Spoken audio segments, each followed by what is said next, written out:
দেশের প্রশাসনিক প্রাণকেন্দ্র সচিবালয়ে লাগা আগুন নেভাতে একের পর এক ইউনিট আর কয়েকশো ফায়ার সার্ভিস কর্মী যখন ছোটাছুটি করছিল, ঠিক সেই সময়ে দ্রুতগতির এক ঘাতক কাভার্ড ভ্যান চাপা দিয়ে যায় ফায়ার ফাইটার সোহানুর রহমান নয়নকে। হাসপাতালে নেয়ার আগেই মৃত্যু হয় নয়নের।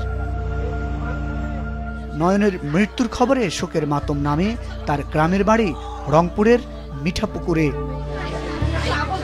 তেজগাঁও ফায়ার সার্ভিস স্টেশনে কর্মরত নয়ন 2 বছর আগে ফায়ার সার্ভিসে যোগ দেন। পরিবারের একমাত্র উপার্জনক্ষম ব্যক্তি নয়নকে হারিয়ে দিশেহারা তার পরিবারের সদস্যরা। ট্রাক ড্রাইভারের কঠোর শাস্তি দাবি করেন তারা।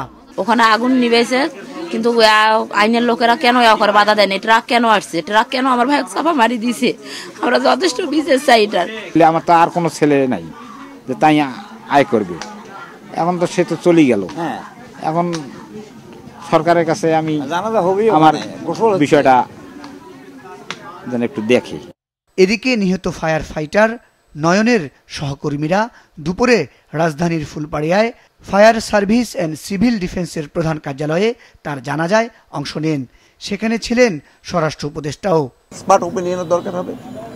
অ্যাকচুয়াল কিভাবে ঘটলো এটা আমরা অবশ্যই আপনাদের জানাবো। জানাজা শেষে সোহানুর রহমান নয়নের মরদেহ রংপুরে তার গ্রামের বাড়ির উদ্দেশ্যে পাঠানো হয়। মুজাহিদ সাকিব, মাছরাঙ্গা নিউজ ডেস্ক।